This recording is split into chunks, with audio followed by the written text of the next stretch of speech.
Hello, everyone. Welcome to my presentation, Healthy Practices, Building Health and Wellness into Organizational Life.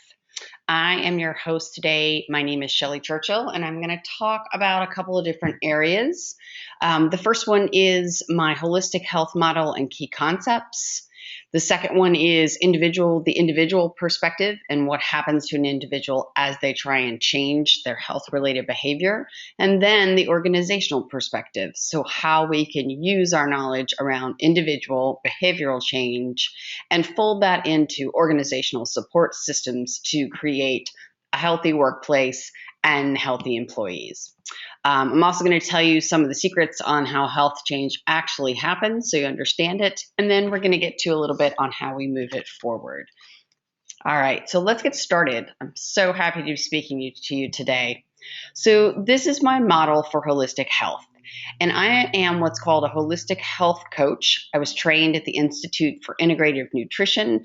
I completed a year-long certification program in which I was exposed to over 100 dietary theories, and I learned how to coach people to change their behaviors to become more healthy.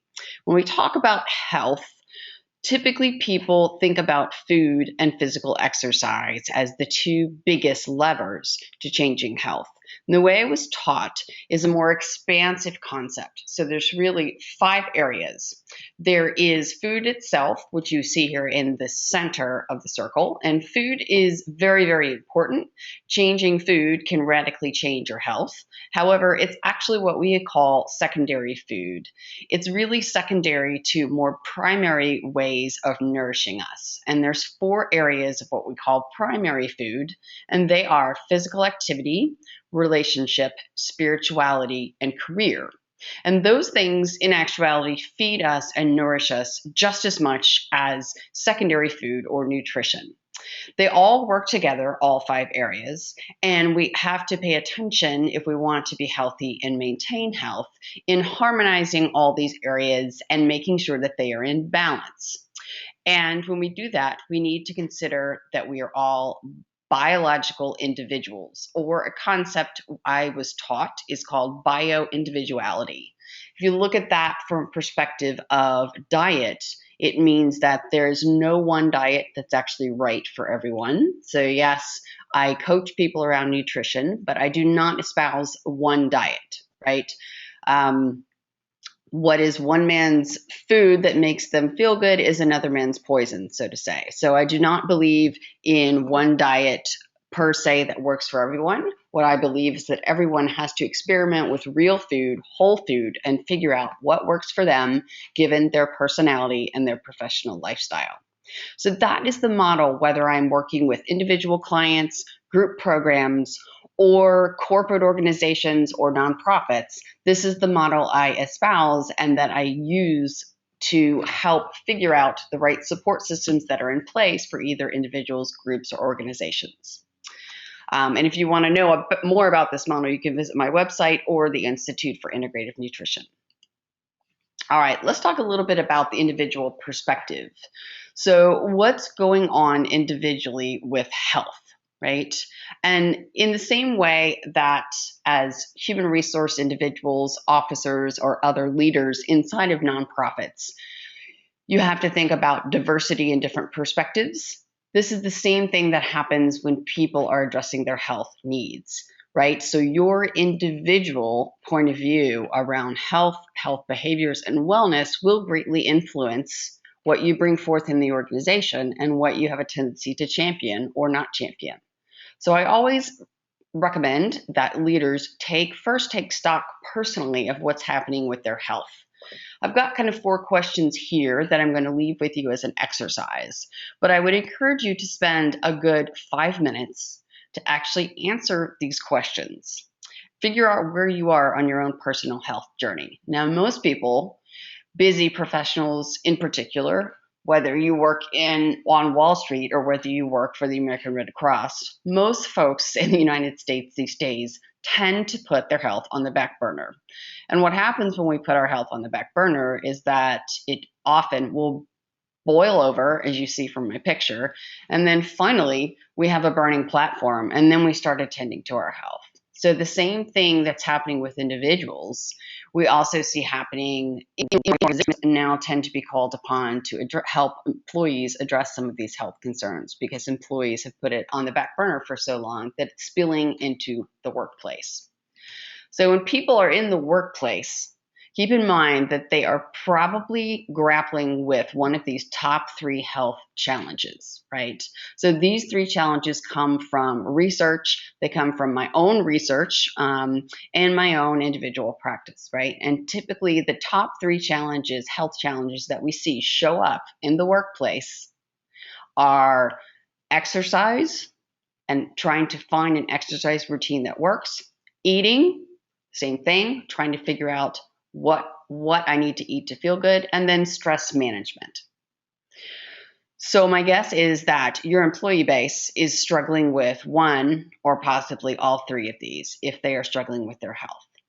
The other thing for you to know is the top 3 obstacles that individuals are up against when they're trying to address their health, right?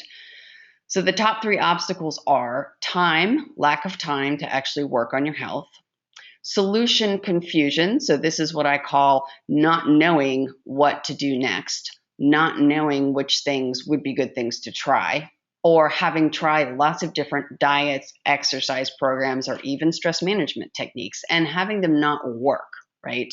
People are very confused about what to do. And then there's also the difficulty of change. Right? So changing behavior is extremely challenging. This is what all the literature says, and I'm sure that you all know this from personal experience. And then changing your own health-related behaviors is probably the hardest thing that you can try and do these days, right? So when I work with clients, and I work with individuals, groups and group programs, and then I also work organizationally. But most of my programs initially start out around trying to address these 3 obstacles and have people get control over these obstacles, and then start working on the health challenges, right? So here's my secret sauce, right? In order to get more time, the gateway to getting more time is building boundaries.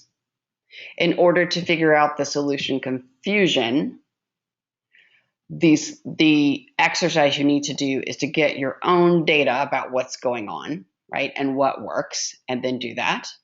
And then I help people make change easier by scoping and scaling down their health-related goals so that they can actually implement them in an incremental way and achieve success. So those are just some things I wanted to introduce to you all. It's very important to understand what's going on at the individual level as you are trying to actually put into place support mechanisms for healthy behaviors in your own workforces and within your own organizational structures. All right. As people go through changing their health, right, they go through 3 main phases. Right? And these are things that you need to be aware of, because as organizations, when you build your wellness strategy and you start to come up with different support mechanisms and programs to put in place, you generally want to start with the first phase and then start to build more and more things as you can afford, right, within your organizations that start to expand into the other 2 phases, right? But it's perfectly acceptable to just start with the first phase, awareness, and just start have some success and some programming there, right? So when people are trying to change their behavior, let's just say it's around eating, right? They know they need to do something, they've had it, and the initial phase is awareness. So during this phase, your employees are looking around, they are getting educated, they're reading things, they might be attending some webinars online. If you have programming in your organization to support the awareness phase, it will be largely educational and health promotional, right? So this is easy access to good, solid information around eating and how to eat in a healthy way, and how to shop, and how to read labels, and how to really know what might works, right? So companies that I know of that are doing great things in this category are doing a lot of education and promotion, right? Which is not necessarily expensive or difficult to ramp up, but it gives people a lot of options through which they can start to be aware. The next phase people go through is once they've learned enough, then they usually start into a discovery cycle where they are, if they're working on eating, they might pick a particular diet and try to do it and see what happens. There's a lot of trial and error in this phase, and people eventually hit on what works for them. They develop stronger practices and they really start to change their behaviors and have some success with this. There's a lot of experimentation and practice.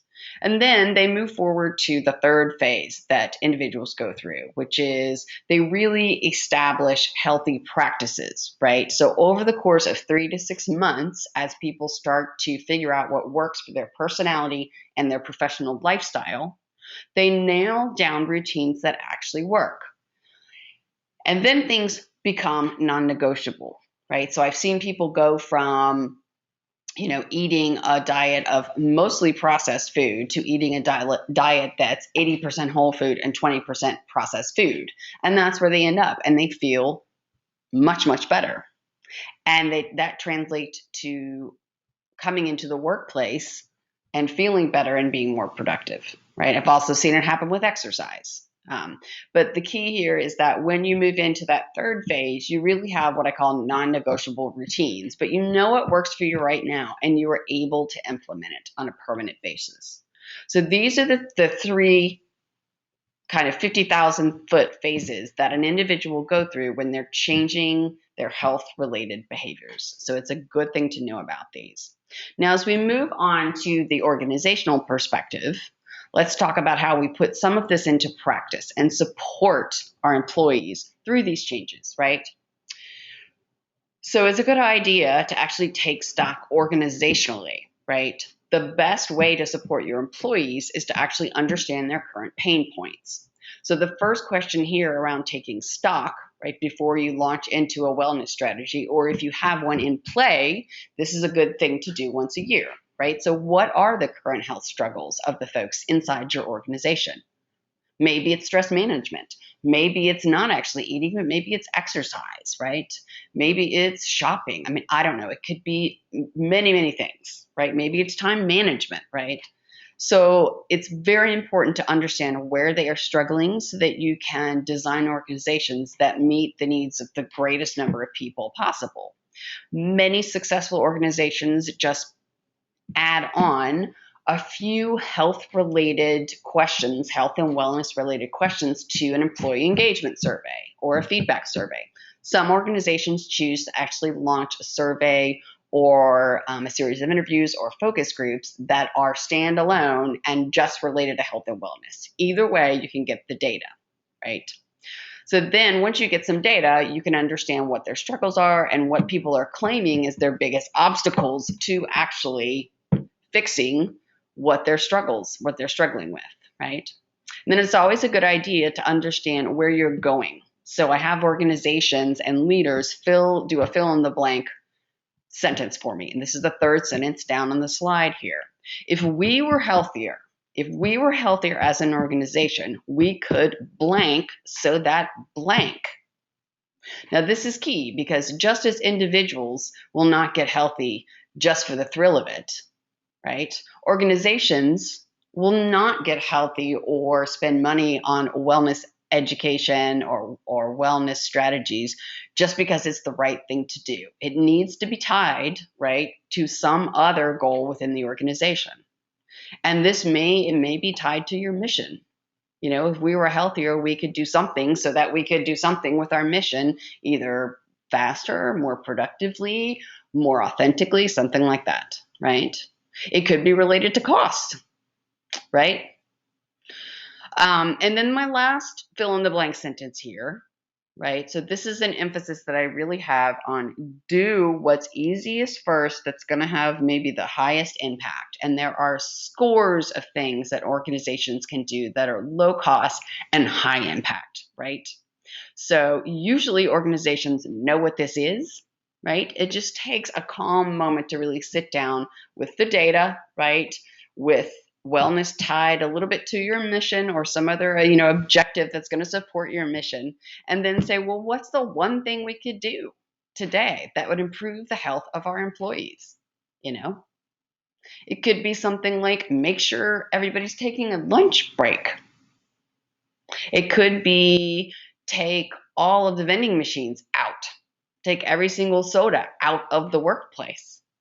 I mean, you'd be amazed at how much the little things help. I've heard of organizations doing things like, we're just going to send birthday cards because that's going to increase morale, which will increase health. Of course it will, right? So think about the one next thing that you could do. And usually the first thing that comes to mind is the right thing to do. All right. So on a national scale, why are we here? Why am I talking to you about this? Why are you even interested in wellness? And why are employers now called to help manage the health of their employees? Well, it's because we have an epidemic going on. I'm not going to give you the statistics. You can look them up or you can ask me, but these are the top 4 national concerns, and these are all at epidemic rates, right?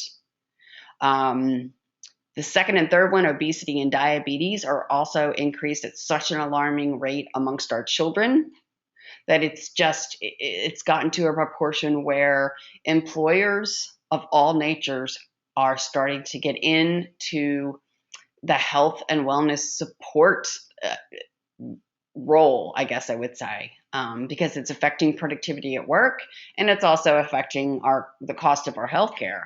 But I think for many of us, most importantly, it's affecting our everyday lives with our coworkers, right?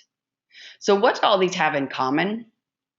The answer is that the underlying cause of all 4 of these is nutrition and lifestyle, right?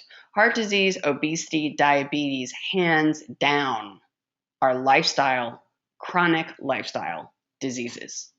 And cancer, to a certain extent, there's more and more literature coming about lifestyle being an influence, lifestyle and nutrition being a huge, huge influence on cancer happening inside your body, right? So the good news is, if the single biggest underlying cause of all of these is nutrition and lifestyle, the good news is that they can all be prevented, cured, or greatly decreased by nutrition and lifestyle changes, right? So this is where I think employers come in with trying to figure out what can we do that's most effective for the needs of our staff, right? To help support movement in the right direction on a national basis. And workplace health conversations sort of have a certain flavor right now. I would say the top 2 flavors are cost drivers, right? So cost is a motivating factor. The healthcare cost of the workforce is a huge motivating factor for employers to get into the health and wellness business, right? Second up is productivity. So there is a lot of evidence that directly links health and productivity. So the poorer your health, right, the lower the productivity at work typically is, right? So those correlate, right? And then the more apt people are to be working on their health, changing their behaviors, right, the positive correlation goes up with productivity as well, right? Those are the biggest 2 flavors of conversation I see out there right now. A couple of others that are coming up as well in these workplace health conversations are recruitment and retention, right? So employers are starting to actively use a very robust health and wellness strategy as a carrot, a cookie or a carrot, right? Come work for us. Don't go work for that other nonprofit. Come work for us because we've got this bang up health and wellness program. And then external awards and recognition. So also many organizations are battling to be recognized and listed as, the healthiest employers or the employers with the most kind of up and coming wellness strategies, right? And then the last two, value proposition and ROI measurement, right? So value proposition, this can be done very clearly if the conversation doesn't get too muddled, right? So depending on what you pick as your number one priority, is it decrease of costs? Is it increase of productivity? Or is it sort of a recruitment and retention metric? Or is it a rewards metric, right? So there is value in all four of those, or you may be doing some of those, right? So the value proposition conversation really revolves around linking it to one of these other goals and then setting up appropriate metrics. And there's lots of very effective ways to do that. I'm going to give you some resources at the end of this presentation where you can go online and look at some of the ways that it's happening, right? And then the ROI measurement is, I would say, pretty sticky, right? Some folks are feeling like they're measuring it pretty well and they're successful, others are not, right? So that I think is going to continue to evolve. But if you link the value proposition to your cost drivers, then I think there's a fairly clear way to look at the ROI measurement. And it's usually in the decrease, it's either in the decrease of claims, a lot of folks use that one, or it's in the actual cost per employee, healthcare cost. So then what are people doing with, all of this whole national epidemic and then all of these different kinds of wellness programs with different kinds of metrics? These are some of the current interventions that sort of fall into these three big buckets. It still seems to be a carrot versus a stick conversation. So in terms of carrot, there are a number of different incentives and rewards that are being offered to employees.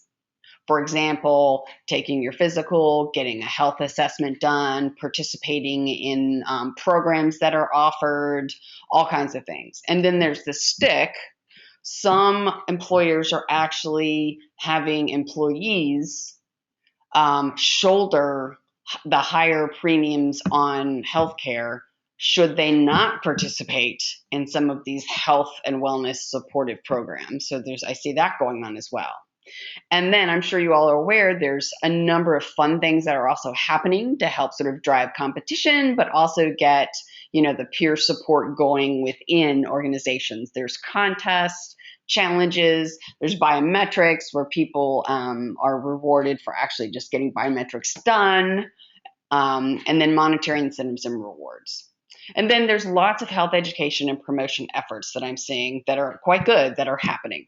So whether companies choose to bring in experts in various things, stress management's a big one, nutrition and healthy eating is another one, and then exercise routines that, and there are a number of speakers that are being brought in that are not actually expensive.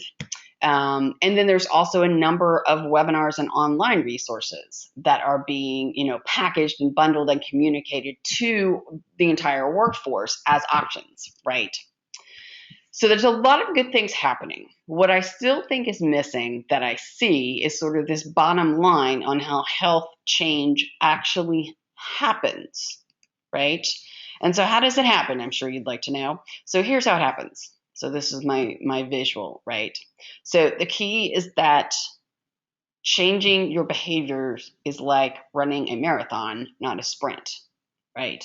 So in terms of tortoise versus hare, for successful, sustainable change around eating, exercise, stress management, anything, you've got to be the tortoise.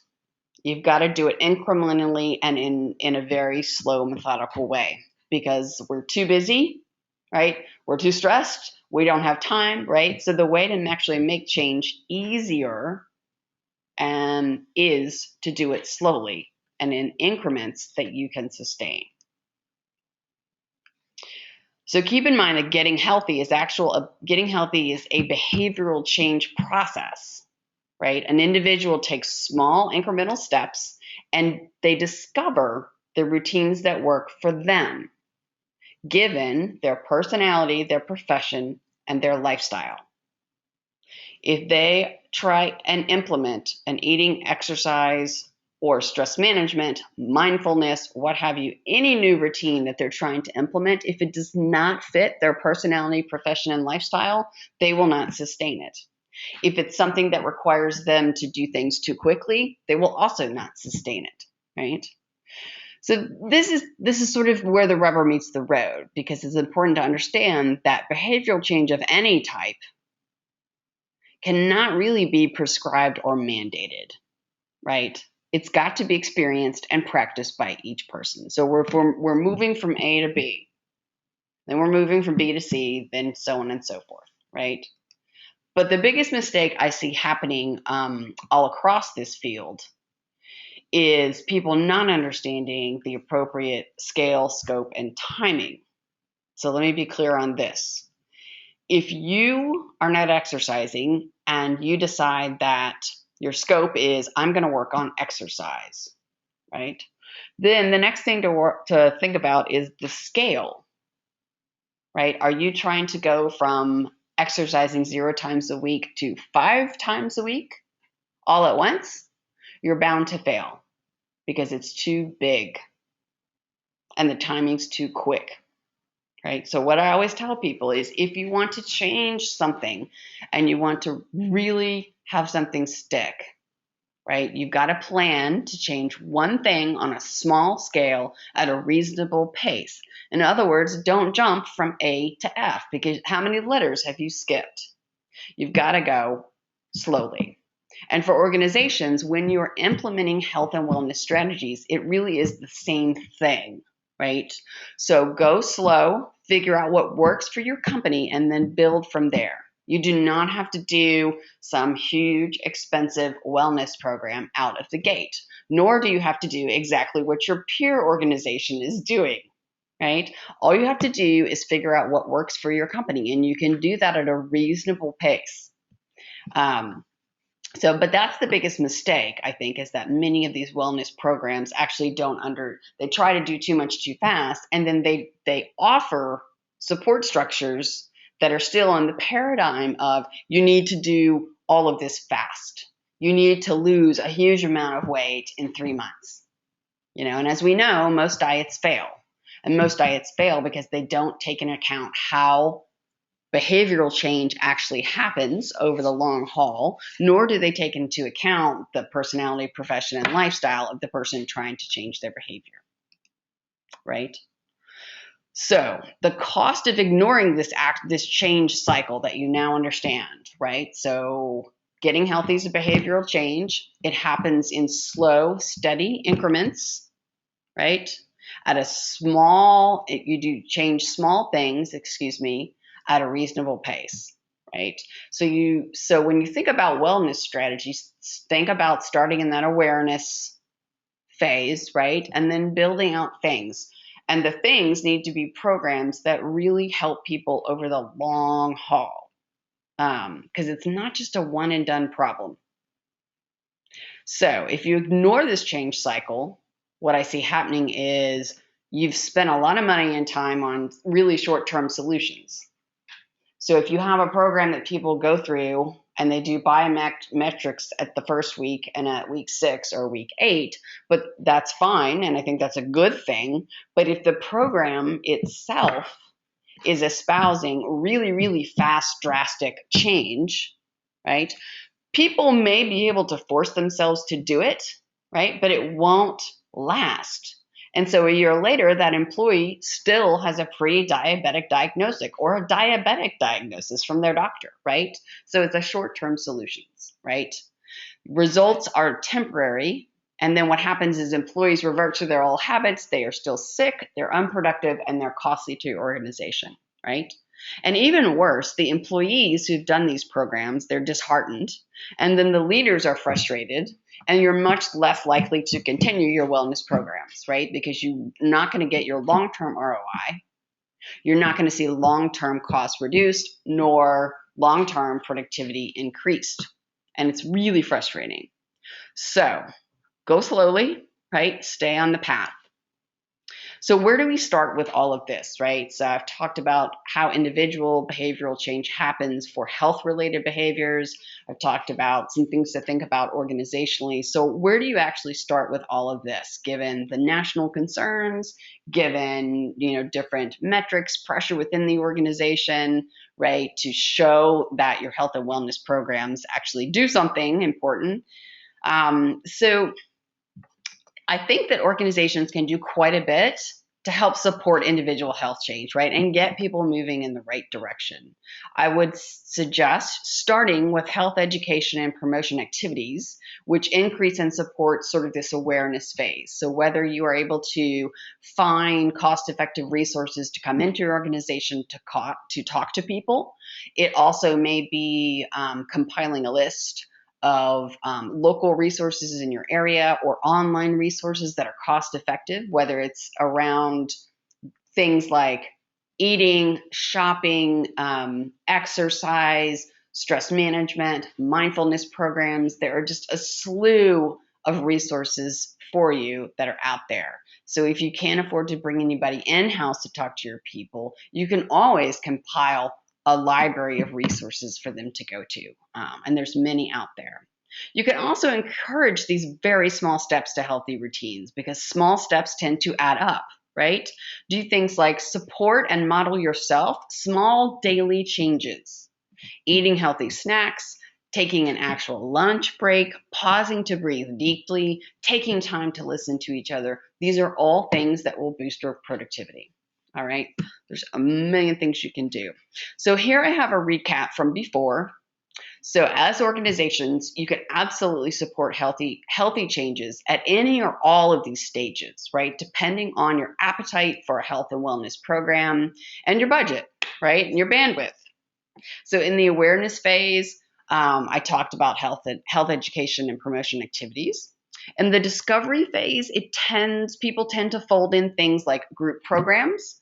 These could be challenges. These could be, we all do the turkey trot together. These could be formal, informal contests, and actual support structures where you have a health coach, a nutritionist, a fitness expert, someone with some expertise in the wellness industry come in and actually run a group program, right?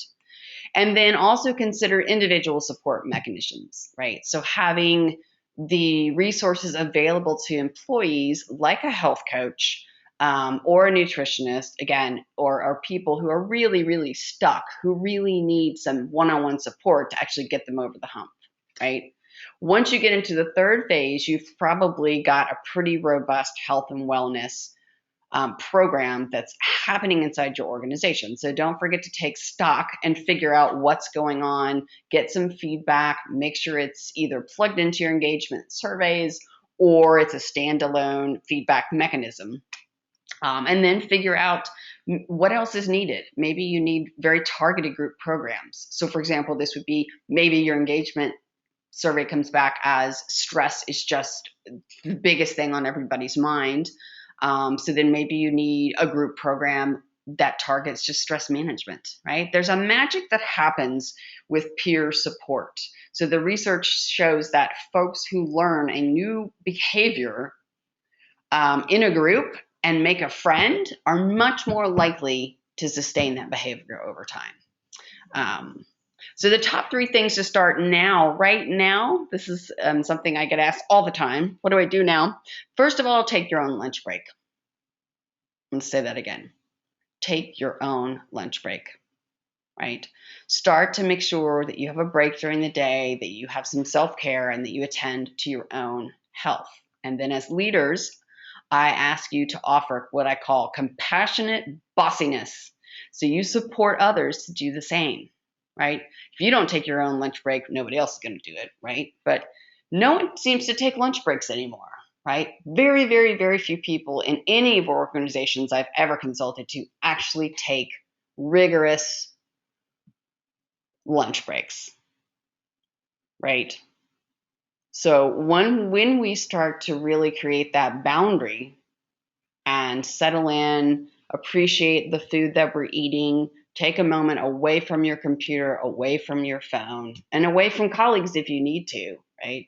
Create a movement of lunch takers and see what great things happen. Some great things will happen. The other thing you can do as an individual is you can incorporate breathing and pausing into daily organizational patterns. This doesn't mean, you need to sing Kumbaya at the beginning of every meeting, but it may mean that when people walk into a room, instead of launching full speed ahead into whatever the agenda is, just have everybody take a deep breath or do it at the end of the meeting, right? If you're meeting one-on-one with someone and they come in and you've both had a frazzled day, just take a moment to pause together and breathe, right? And then my last one is get all the processed food out of the workplace common areas, right? So sodas fall into this category, junk food falls into this category. It doesn't mean you can't hand out cupcakes on Valentine's Day. It just means that it becomes a once in a while versus it's always there. If you can afford it within your organization, replace it with healthy, fast snacks that are readily available in the common areas. All right, folks. Top things to consider when you're able, this is radical. If you can put a Vitamix and a juicer in the workplace common areas, that would be great. It's kind of expensive, but once you do it, then people have access to bringing their own veggies to work and preparing them however best works for them. And then here's some ideas around different health experts that you could bring in to educate and advise. And if you need ideas, please give me a call.